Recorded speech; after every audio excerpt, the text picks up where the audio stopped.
할렐루야. 이 자리가 이렇게 거룩하고 부담스러운 자리인지 잘 모르고 이제 선택하겠다고 했는데 이제 막상 와서 보니까 하나님께서 다 목적이 있으셨구나, 다 뜻이 있으셨구나라는 생각을 갖게 됩니다. 이 자리에 나오신 모든 성도님들 가운데 하나님의 은혜가 함께 하시기를 바랍니다. 저를 지나가면서 보시거나 어쩌면 이제 어쩌다가 몇 번 이렇게 같이 예배 드리실 때 저분 누구시지? 뭐 하는 분이지? 라는 느낌으로 저를 바라보시는 분들이 계실 것 같습니다.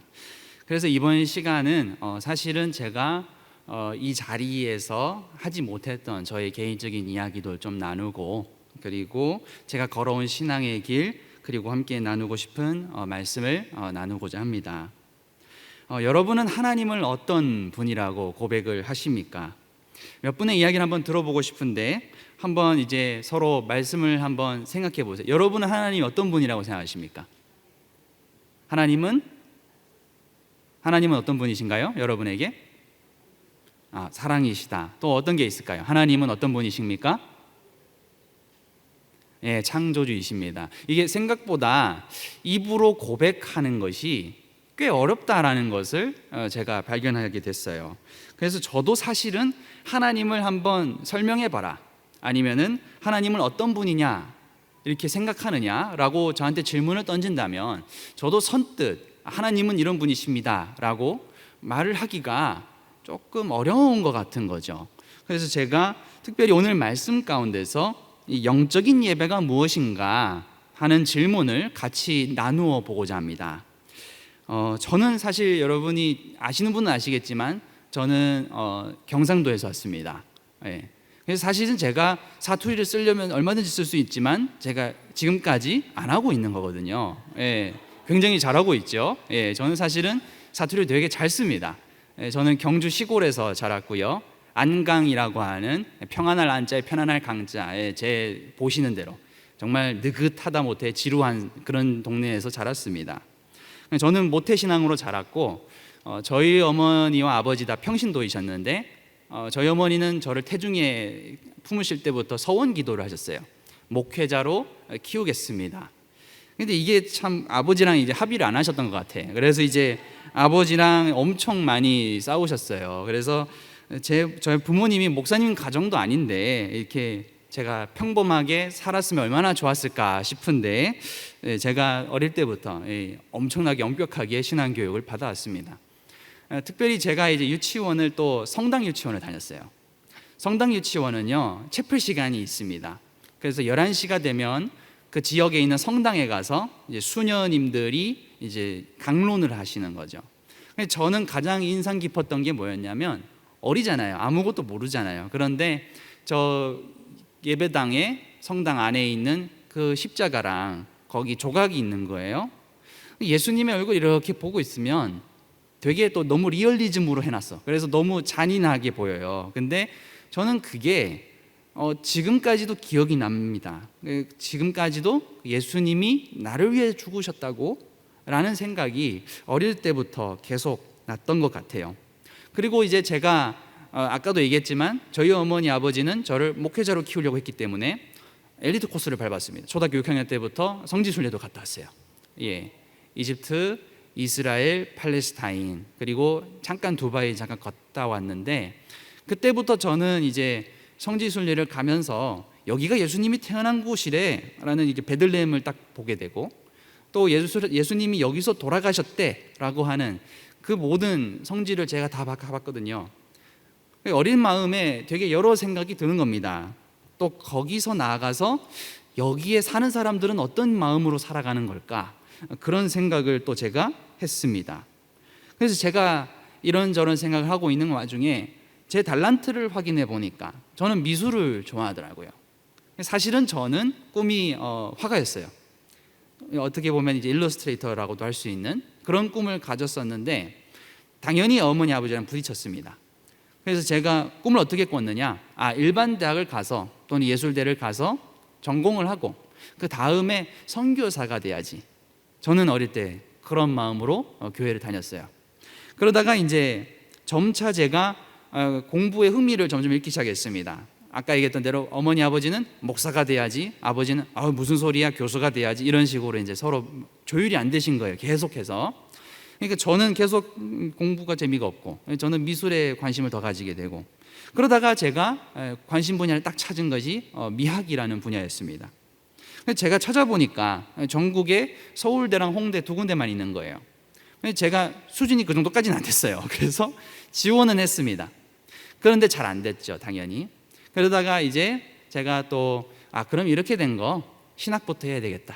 그래서 저는 순서가 바뀌었지만 신학교에 들어가게 됐습니다.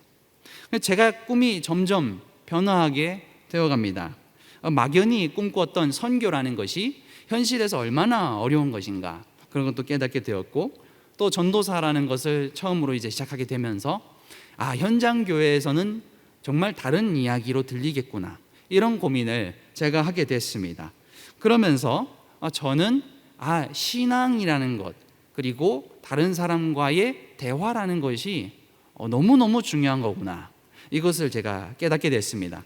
그러면서 제가 신학교에서 공부를 하다가 이런 책을 발견하게 됐습니다. 화면 보여주시면 진행하겠습니다. 제가 이제 아까 전에 이런 질문을 드렸죠. 영적인 예배자가 되자 지금 당장, 이런 질문을 드린 건데, 사실 이 제목은 제가 오마주한 겁니다. 혹시 이거 오리지널을 아시는 분 계십니까? 네, 아시는 분은 아시는데, 소설가인 김영하 소설가 분께서, 작가께서 한 10여 년 전에 대중 강연을 하면서 제목을 이렇게 뽑으셨었어요.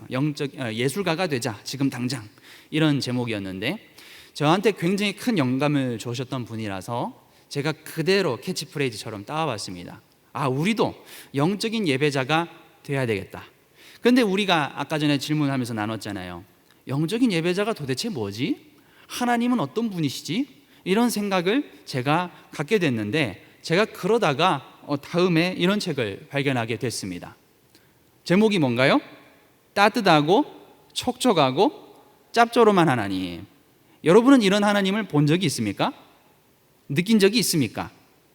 제가 이 책을 찾을 때마다 항상 힘들어요. 짭조름인지 짭조람인지 축축인지, 맨날 이게 검색할 때마다 알고리즘이 안 떠서. 옛날 책이거든요. 이게 이제 수녀님이 쓰신 책이에요. 옛날에 시카고에서 빈자들 또는 이제 매춘부들을 주로 이제 활동하셨던 그 수녀님이 쓰신 에세이예요. 이 제목을 제가 딱 마주하면서 내가 만난 하나님은 이런 분이 아니었던 것 같은 거예요. 저는 책으로 하나님을 만났거든요. 그래서 제가 이게 무슨 내용일까 하고 한 장 한 장 넘겨 읽으면서 되게 흥미있게 읽었습니다. 되게 간단합니다. 정말로 지친 사람들, 정말로 우리가 말하는 빈자들에게는 어떤 교리나 어떤 도덕적인 설교나 이런 것보다는 정말로 언발을 녹여주고, 그리고 배고픈 사람에게 음식을 주고, 그리고 그 사람들에게 따뜻하게 안아주는 것이 가장 중요하더라라는 것입니다. 그러고 보니까 저는 내 하나님은 과연 어떤 분이셨는가, 그런 생각을 하게 됐어요. 그러면서 제가 학부 이제 3학년 4학년 다닐 때 제가 이런 책을 더 많이 접하게 됐습니다. 이 부분은 지금은 제 전공이 돼버렸는데, 저는 이런 공부를 시작을 했어요. 하나님이라는 분이 이런 부분이 하나님이 될 수도 있구나, 이런 생각을 제가 갖게 됐습니다. 그래서 저는 다른 신학생분들과 좀 달랐어요. 그래서 저는 사역도 학부 때는 안 했어요. 안 하고 이런 공부를, 이런 책들을 조금 더 읽어봐야 되겠다, 정말 좋은 내용이 많구나, 이런 생각을 제가 가지게 됐습니다. 그래서 제가 여러분들이 또 모르시는 비밀이 하나 있는데, 저는 교단을 옮긴 사람이에요. 제가 원래 예장 통합 출신입니다. 저희 외할머니는 합동교단이세요. 저희 기장교단과 안 좋은데, 그런데 저는 그 가정에서 엄격하게 예배 시간에 5살인데 졸면 꼬집고 그런 집에서 자랐는데, 그런 상황에서 저는 또 한신이 있는 이 기장교단으로 옮겼습니다. 왜 옮겼느냐? 제가 이런 하나님을 전하려고 하는 게 정말 어렵더라고요. 영적인 이 예배자라는 개념이 여전히 한국에서는 좀 받아들여지기가 어렵지 않을까, 그런 생각을 제가 했던 것입니다. 그래서 제가 공부를 한신대로 와서 신대원을 졸업을 하고, 또 17년에 제가 꿈에 꾸었던 그 홍대 대학원에 또 지원을 했습니다. 그래서 돼서 미학과를 공부를 했고 그리고 졸업을 했고 현재는 이제 연세대에서 조직신학을 공부하고 있어요. 이런 과정을 제가 살아오면서 느낀 것이 뭐냐? 우리가 영적인 예배다라고 하는 것을 진짜 그 의미를 다 품지 못하고 있구나. 너무 그냥 엄격하게 도덕적으로 선하게만 살려고 하는 것이 아니냐 하는 것입니다. 그래서 제가 이런 생각을 같이 나누려고 했던 것입니다. 여러분요, 사실은 예수님의 말씀과 바울 사도의 당부가 우리의 생각보다 엄청 깊은 이야기를 담고 있습니다. 특별히 우리의 오감 속에서도 시각과 청각이 있죠. 이런 것들은 태생적으로 되게 강력한 감각입니다. 대상이 멀리 있어도요, 시각과 청각은 먼저 파악할 수 있어요. 그렇죠? 그러다 보니까 예술 역사에서도 시각이 가장 중요하고 그 다음에 청각이 중요했습니다. 그러면 그 다음 순서는 뭘까요? 냄새를 맡는 후각이죠. 후각이 그나마 좀 더 멀리 있으니까. 그리고 미각, 맛을 보고 촉각. 이렇게 순서로 옛날에는 열등한 것을 나눴습니다. 그래서 시각이 가장 뛰어나고 청각이 그 다음 뛰어나고 마지막으로 촉각이 가장 열등하다라고 옛날 서양 사람들은 믿어왔던 겁니다. 그런데 제가 이 신학을 공부하면서 또 성경을 읽으면서 초대 기독교는 아니네라고 깨닫게 된 거예요. 초대 기독교는요, 의외로 우리가 생각하는 어떤 금욕적이고 고행을 하고 계속 기도하고 이런 것이 거기서 끝나지 않았다는 것입니다. 오히려 이 감각이라고 하는 것을 열심히 적극적으로 활용해 왔다라는 것입니다. 그래서 실제로 수도원도 역사를 제가 더듬어 봤어요. 제가 이래봬도 공부를 많이 했습니다. 그래서 정교회라든가 가톨릭이라든가 성공회라든가 제가 웬만한 공부는 다 해봤는데 거기에서도 마찬가지로 선구자들이 있거든요. 처음으로 수도회를 만든 사람이 그레고리 팔라마스 또는 이제 가장 유명한 사람이 성 안토니 이런 분이 계시는데 그분들이 뭔 얘기를 했냐면 왜 금욕을 하느냐? 사단으로부터 우리의 감각을 지키기 위해서다. 그리고 그 사단과의 시험에서 이겼을 때 우리의 감각은 마치 모세가 불타는 떨기나무에서 하나님에 의해서 정화된 것처럼 나도 변화되어야 되는 것이다. 이렇게 주장을 하신 겁니다. 그래서 제가 말씀들을 찾아보기 시작했어요. 우리 한번 읽어볼까요? 시작. 내 눈을 돌이켜 허탄한 것을 보지 말게 하시고 주의 도에 나를 소송케 하소서. 시편에도 이런 글들이 또 이사야에도 이런 글들이 되게 많이 있더라라는 것입니다.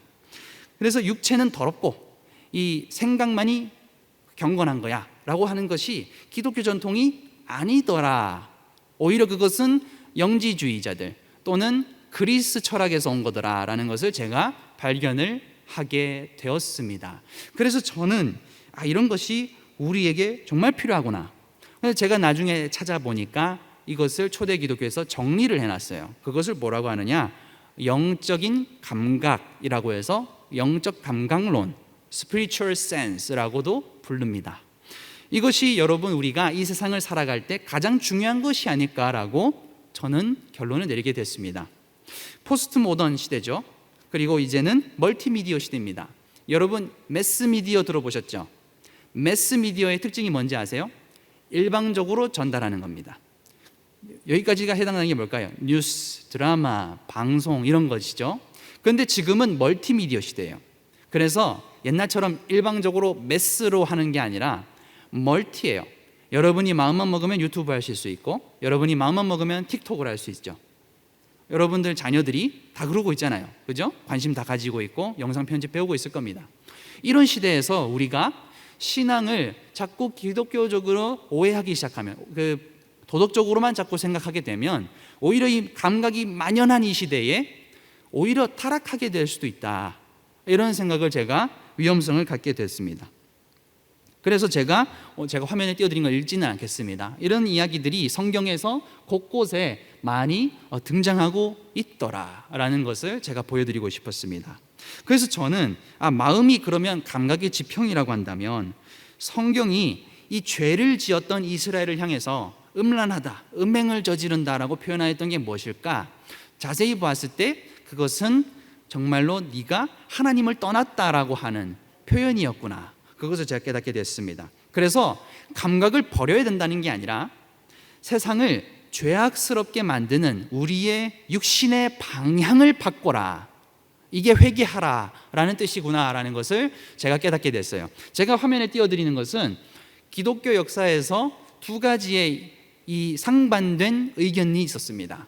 첫 번째는 뭐냐? 나는 이해하기 위해서 믿을 거야. 두 번째는 나는 불합리하지만 믿을 거야. 이 두 가지가 사실은 여러분 기독교 영성, 기독교 신앙에서 크게 두 가지로 자리 잡아왔습니다. 이것을 크게 말해서 긍정의 신앙, 부정의 신앙이라고도 합니다. 첫 번째는 뭐냐? 하나님은 사랑이십니다. 하나님은 우리의 창조주이십니다. 이렇게 하나님을 명사화해서 정의하려고 하는 행동입니다. 반대로 부정신앙은 뭐냐? 하나님을 내가 정의하는 순간 그것은 하나님이 맞나? 이런 생각을 갖게 하는 것이죠. 이 두 가지가 우리의 신앙에 있어서 가장 중요한 디딤돌입니다. 여기에서부터 우리는 하나님의 말씀을 어떻게 내가 받아들여야 되는가를 고심해 봐야 하는 거죠. 그 다음부터 제가 이런 것들을 공부를 쭉 하다 보니까 지금까지 우리가 진짜와 거짓, 정통과 이단, 선과 악만 판단을 해왔다면 이제는 창조 세계의 아름다움 또는 우리의 육신의 아름다움을 회복해야 할 때가 되지 않았을까? 감성의 신앙이 필요하지 않을까? 그런 생각을 제가 갖게 된 것입니다. 제가 지금 보여드리는 화면은 딱 10년 전에 제가 대학교 다닐 때 유행했던 주제들이에요. 기억나시는 분이 계실지 모르겠습니다. 한때 이제 르네상스 막 하면서 또는 뭐 그때 유명했던 게 이제 옛날에 갑자기 이름이 기억이 안 나네요. 옛날에 갑자기 대학생들 데리고 뭐 유럽에 갔다 와서 경험을 하게 한다던가 이런 것들이 유행한 적이 있습니다. 그때 사람들이 이 르네상스를 주목을 했어요. 저는 이거를 싹 공부해 봤죠. 간단합니다. 저 화면에 등장하는 코시모 데 메디치라고 하는 가문이 있습니다. 저분이 출발을 한 사람인데 은행가였습니다. 이탈리아에서 은행가였다가 성공을 하게 되면서 이분이 나중에는 교황들과도 친한 관계가 되고 나중에 이분들의 집안에서도 교황이 나오게 됩니다. 그런데 이분들의 역사 속에 안타까운 게 있습니다. 이분들이 르네상스를 잘 만들었던 이유는 첫 번째는 비잔틴 제국에서 책들을 가져왔어요. 그리고 그 책을 번역을 했어요. 그러면서 옛날 없어졌던 그리스 전통의 신앙들을 다시금 수용을 하게 됐던 겁니다. 그래서 여기서 자랐던 유명한 사람이 미켈란젤로입니다. 이런 역사가 있죠. 그런데 여러분 르네상스가 왜 망했는지 아세요? 의외로 모르세요. 르네상스가 왜 망했을까요? 바로 이 가문 때문입니다. 이 가문의 코시모 데 메디치의 아들이었던 로렌조 데 메디치라는 분이 계십니다. 이분이 한때 되게 유명했어요. 뭘로 유명했느냐? 이분이 바로 그 마키아벨리한테 군주론을 받았던 사람이고요. 또 이분이 나중에 독재 정치를 했던 사람이기도 하고요. 나중에는 피렌체에서 쫓겨난 사람이 됩니다. 제가 이런 얘기를 굳이 드리는 이유는 무엇이냐? 예수를 처음에 받아들였던 교회가 나중에 이 예수를 교회에서 추방하는 역사를 제가 보여드리고 싶었던 거죠. 로렌조는요, 사실 집안이 너무 강하니까 어릴 때부터 암살 위협을 받았다고 합니다. 그러다 보니까 가장 유명한 게 빠찌가의 음모라는 것이 있는데, 여러분 피렌체 가면 아름다운 성당 하나 있죠. 기억나시는지 모르겠는데, 그래서 그 아름다운 성당에서 암살 위협이 일어나요. 교회에서 막 칼부림이 일어난 거죠. 그러니까 이분이 나중에 자신을 박해하던 이 수많은 정적들을 다 없애고 자기가 참주 정치인이 됩니다. 공화국에서 독재자가 나온 거죠. 그래서 이것을 비판하기 위해 등장한 사람이 있습니다. 바로 이분이신데 수도사였어요. 이분이 사보나롤라라고 하는 유명한 분인데, 이분이 이런 이야기를 하게 됩니다. 로렌조가 우리나라를 병들게 했다. 예술을 자꾸 사들이고 예술가들을 키운다는 목적으로 돈을 이상한 데 썼어. 그래서 우리는 이제는 허영의 화영식을 합시다 라고 이분이 주장을 하게 됩니다. 그래서 제가 그 사건이 저 그림에 등장을 하는데, 이분이 그래서 이런 소리들을 외치니까 수많은 예술가들이, 미켈란젤로를 포함한 수많은 예술가들이 실제로 자기 예술품을 불태우게 됩니다.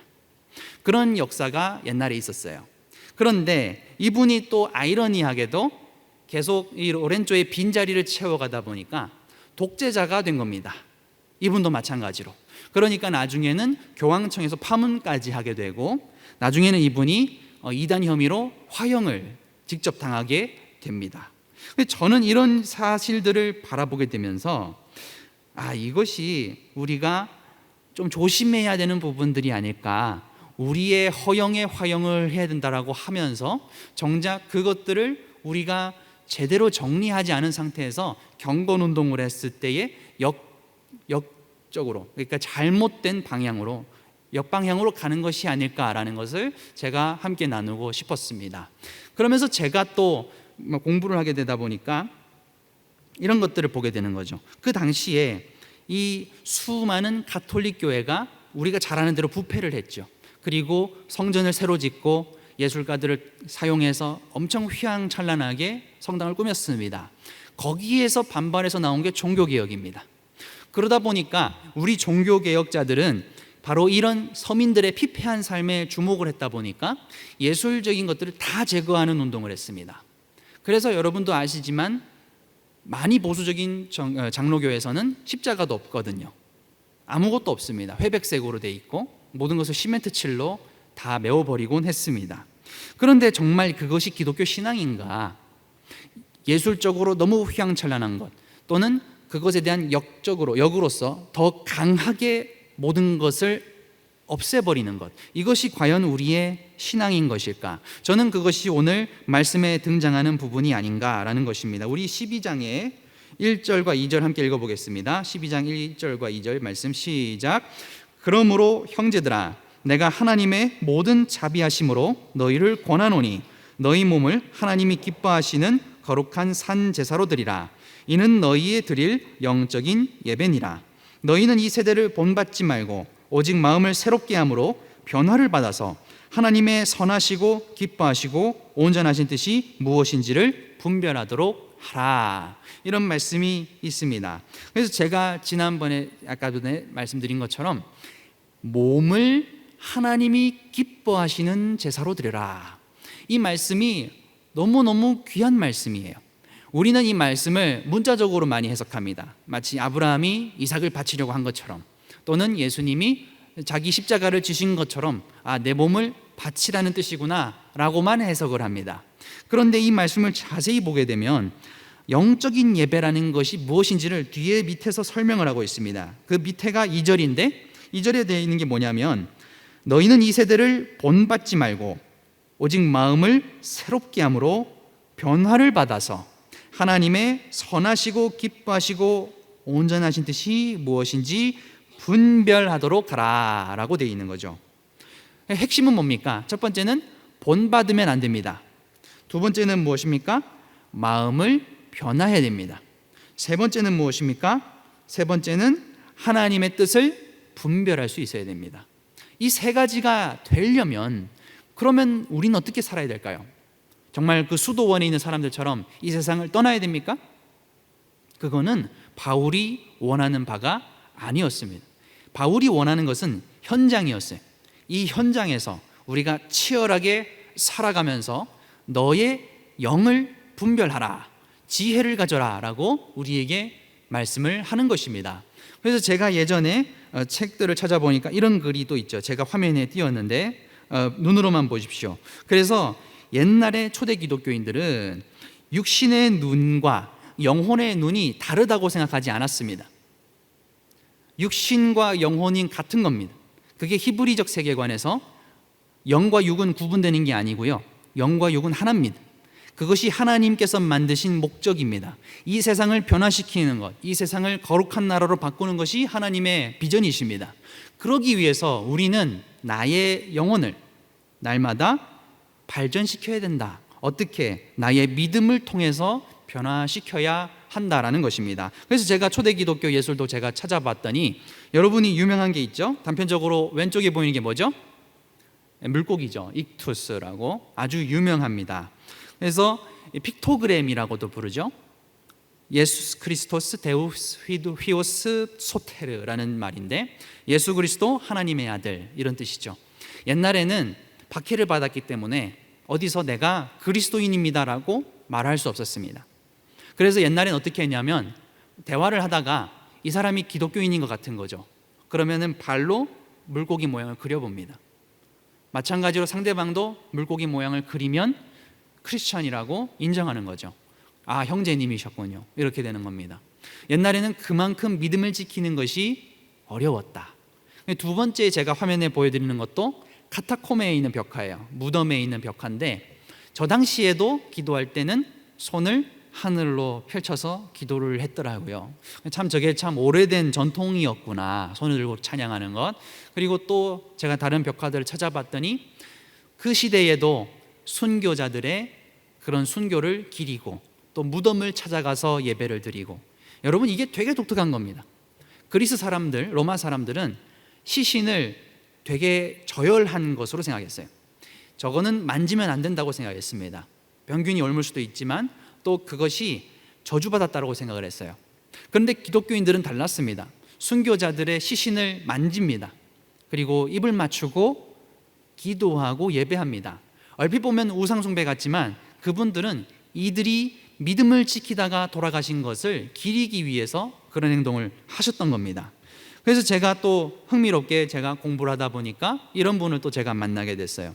제가 이분을 주제로 이제 졸업을 했는데, 이분이 덴마크 신학자라고 하는 분입니다. 쉐렌 키르케고르라는 분이신데, 이분이 이런 얘기를 하세요. 기독교 세계, 한번 들어보셨습니까? 기독교 세계, 크리스텐돔이라고도 하는 건데, 이게 뭐냐? 옛날에 초대 기독교는 엄청나게 힘들게 신앙을 지켰습니다. 그리고 수많은 사람들이 기독교를 긍정하고 옹호했습니다. 아, 저렇게 열심히 믿는데, 저렇게 선하게 살아가는데, 죽은 사람들을 장례를 치러주고 병자들을 간호하고 빈자들에게 밥을 주는 교회가 저기밖에 없는데 로마가 너무 박해를 많이 한다라고 일반 사람들도 생각을 했어요. 그런데 기독교가 국교가 되는 순간, 모든 사람들이 기독교인이 되고 모든 사람들이 로마인이 되는 순간 기독교인이 되는 겁니다. 그때부터 문제가 생기기 시작합니다. 수도원이 그렇게 생깁니다. 로마 국교회를 인정할 수 없는 거예요. 저건 교회가 아니다. 어떻게 교회가 저렇게 타락할 수 있느냐? 그렇게 한 사람 한 사람이 수도사로 등장하기 시작합니다. 그게 여러분 수도원의 역사더라고요. 그래서 옛날에는 수도원을 인정을 안 했습니다. 나중에 가톨릭이 자기들 교회로 인정을 하게 된 거죠. 그런데 제가 이런 얘기를 왜 하느냐? 이분이 그런 얘기를 하는 겁니다. 내가 살고 있는 이 시대도 기독교 세계다. 많은 사람들이 국교회를 다니고 있고 많은 시청에 있는 사람들이 기독교인인데, 많은 정부의 고위 관료들 그리고 목사들도 마찬가지고 다 공무원인 거예요. 목사가 공무원인 시대입니다. 저 시대는. 그러니까 많은 사람들이 믿음에 대해서 생각을 하지 않는다는 거예요. 영적으로 우리가 변화를 받아야 되는데 나의 신앙에 대해서 관심이 없다라는 겁니다. 많은 사람들이 그냥 똑같이 살아갑니다. 향락적으로 살아가고 그냥 세상에서 즐길 거 다 즐기고 살아가고, 그리고 영광 받을 거 다 영광 받으면서 살아가더라라고 하는 것입니다.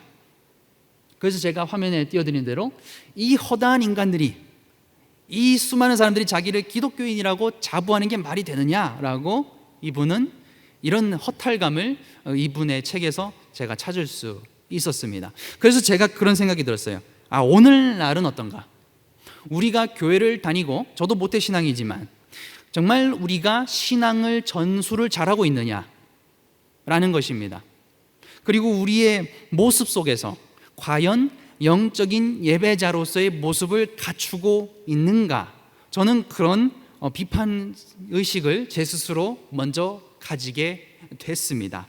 그래서 우리가 오늘 받은 말씀에서도 중요한 말씀이 있습니다. 그것이 무엇이냐면 3절의 말씀인데, 3절에 우리 한번 읽어볼게요. 3절 말씀입니다. 시작. 내게 주신 은혜로 말미암아 너희 중 각 사람에게 말하노니 마땅히 생각할 그 이상의 생각을 품지 말고 오직 하나님께서 각 사람에게 나누어 주신 믿음의 분량대로 지혜롭게 생각하라. 여기 보면은 번역이 조금 잘못된 게 생각을 품지 말고라고 돼 있죠. 이 생각을 원어로 보게 되면 교만 또는 거만함을 의미합니다. 너희는 자꾸 기독교인이라고 거만해하지 말고 너희는 마음을 새롭게 해서 생각을 품지 말고 교만한 마음을 품지 말고 오직 하나님이 주신 믿음의 분량대로 살아라 라고 말씀하고 있는 것입니다. 여기서 분량이라고 하는 이 키워드를 신학 쪽에서는 유비론이라고 말합니다. 아널로지라는 말인데 이것은 무엇이냐면 어떤 사람이 하나님의 나라를 깨닫고 그리스도인이 된다라고 한다면 그러면 이 세상에 기독교를 믿지 않는 사람들도 하나님의 나라에 들어갈 수 있는가? 라고 했을 때 저 분량대로라는 단어를 중심으로 교리가 만들어지게 됩니다. 그래서 제가 이 말씀을 묵상하면서도 그런 생각을 또 갖게 됐습니다.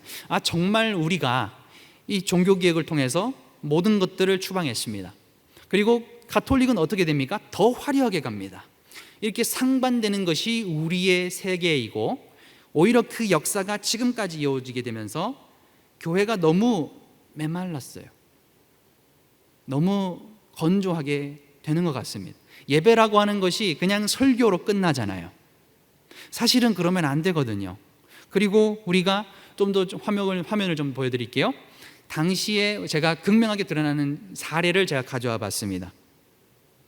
여러분이 지금 보여드린 화면은 동시대에 거의 동시대라고 볼 수 있는데 종교개혁 이전과 이후로 극명하게 나뉘는 것입니다. 가운데 있는 것은 가톨릭 신자인 카라바조가 그린 것입니다. 유명한 사람이죠. 양쪽에 있는 그림도 되게 유명한 그림입니다. 그러나 양쪽 왼쪽과 오른쪽에 있는 것은 개신교인이 그린 거예요. 극명하게 드러나는 것이 보이십니까? 이제 개신교인들은 예배라고 하는 것이 무엇인가라고 했을 때 나라고 하는 나 하나가 온전한 그리스도인이 되는 것이다 라는 것에 관심을 두기 시작했습니다. 그래서 저런 아주 별 볼 일 없는 매일의 일상이잖아요. 그냥 아침 음식 만들고 있는 장면입니다. 그런데 저 장면을 저 페르네이라는 사람은 경건하게 그렸어요. 그리스도인의 매일의 삶은 저 우유를 따르는 여인처럼 기도하는 마음으로 예배를 드리고 있어야 되지 않는가라는 생각인 것입니다. 반면에 오른쪽에 있는 그림은 무엇입니까?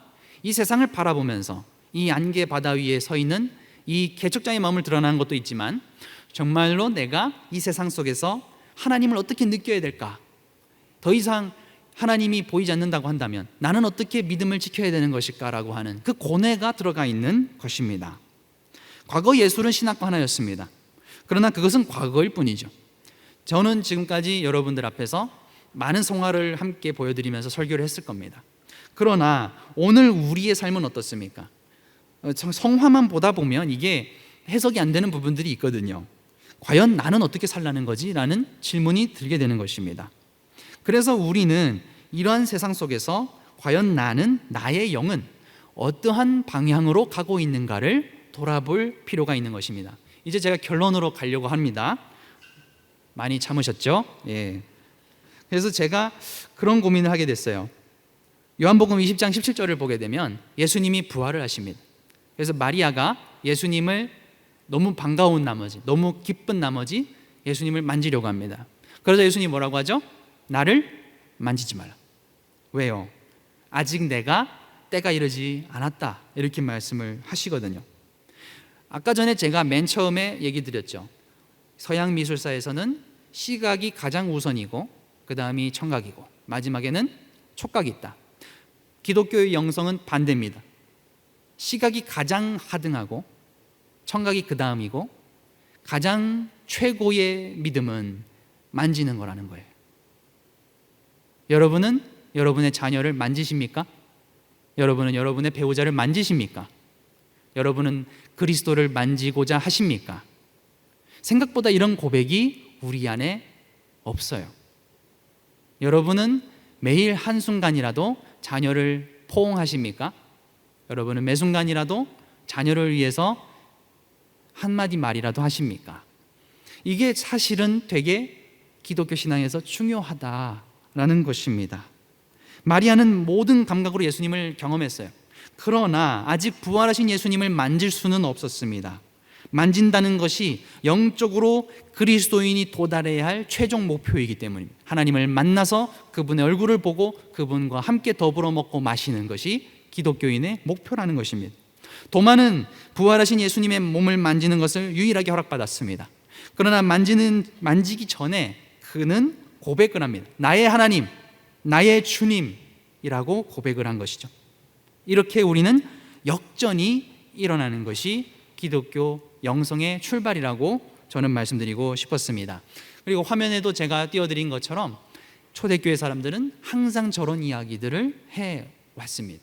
그래서 우리는 이 시대에, 오늘날 나의 시대에 나의 감각을 어디로 향하고 있는가 생각해 볼 필요가 있겠습니다. 여전히 와닿지 않는 분들을 위해서 제가 마지막으로 하나 더 준비했습니다. 모든 지체가 같은 직분이 아니니 라는 말씀이 있죠. 그래서 실제로 하나님과의 관계, 이거 제가 얘기했던 거군요. 그래서 정말 우리가 하나님과의 만남을 중요시해야 된다라는 것을 제가 강조하고 싶었습니다. 그래서 하나님과의 관계에서는 지식이라는 것이 의미가 없어지고 나중에는 가장 직관적으로 만짐을 통해서 내가 하나님을 만지고, 그래서 주의 옷자락을 만져서 변화된 혈류병의 여인처럼, 그리고 수많은 사람들이 예수님을 만지려고 한 것처럼 나도 예수님을 만지고 싶습니다. 내가 나의 자녀를 통해서 예수님을 만나고 싶습니다. 내가 나의 사랑하는 부모님을 통해서 예수님을 만나고 싶습니다. 내가 나의 사랑하는 지체들을 통해서, 사랑하는 나의 교회 학교 아이들을 통해서 하나님을 만나고 싶고 예수님을 만나고 싶습니다. 그런 고백이 우리한테서 출발해야 되겠습니다. 이제 제가 마지막으로 마무리만 하겠습니다. 이거 되게 유명한 작품이죠. 듀샹의 샘이라는 작품입니다. 제가 화면에 띄워드리는 그 당시에 듀샹이 실제로 기고했던 뉴스의 장면이에요. 이분은요, 자기 이름이 아니라 익명으로 냈습니다. 리차드 머트라고 해서. 그리고 자기의 출판하던 자기 잡지에다 글을 올렸습니다. 맹인이라고 하는 작품의 잡지에다가 자기 글을 올려요. 그리고 자기 작품을 올립니다. 왜? 당시에도 이 작품은 받아들여질 수 없는 거였어요. 어떻게 감히 소변기를 작품이라고 할 수 있어? 라고 하면서 당시에 전시회에서, 모든 전시회 협회에서 다 거부합니다. 그러니까 이분이 직접 협회를 만들고 직접 책을 만들어서 낸 겁니다. 그리고 이분이 이런저런 이야기들을 하는데, 이것을 보면서 미술사가들이 이런 얘기를 하죠. 이제는 예술가와 전시자 또는 예술가와 작품의 세계는 무너졌다 라고 말을 합니다.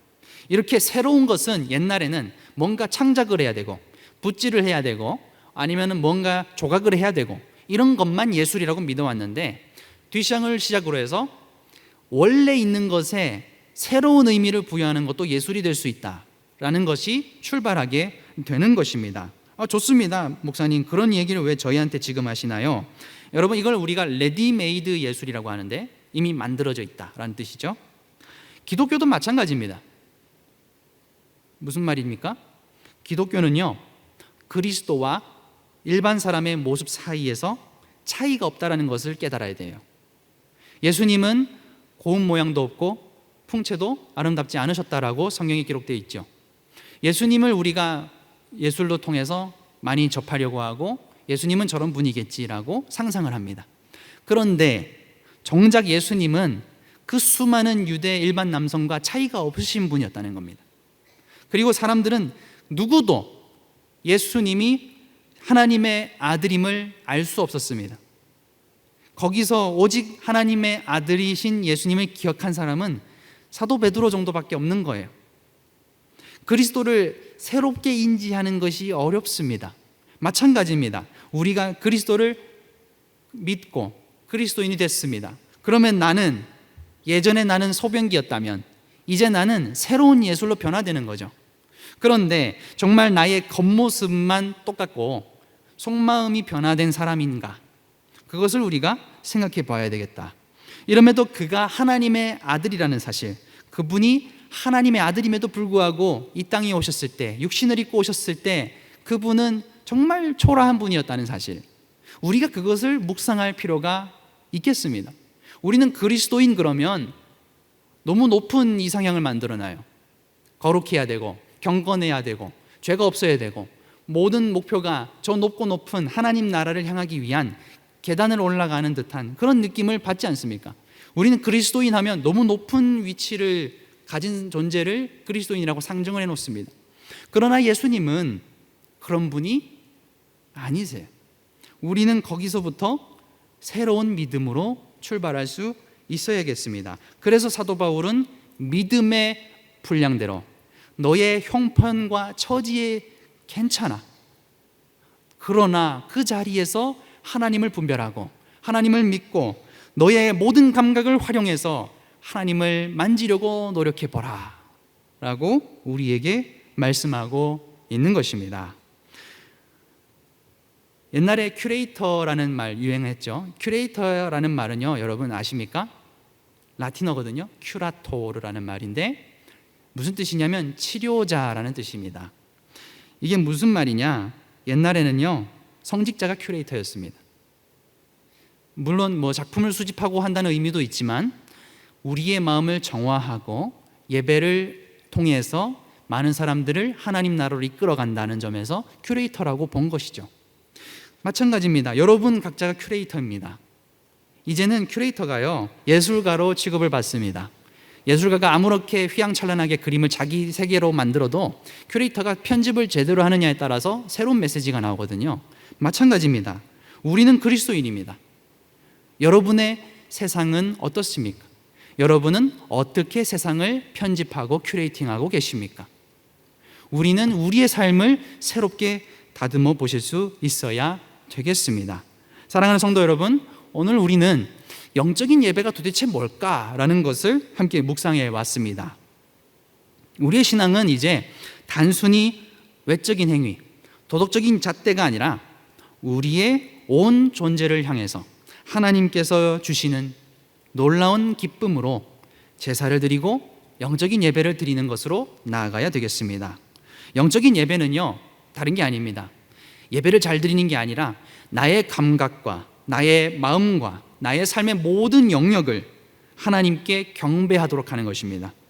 예배는요, 단순히 주일날 모여서 드리는 예배만이 아니라 우리가 살아가는 매 순간 우리의 말과 행동 그리고 생각에서 하나님의 뜻을 분별하고 그분을 향한 사랑을 표현하는 것입니다.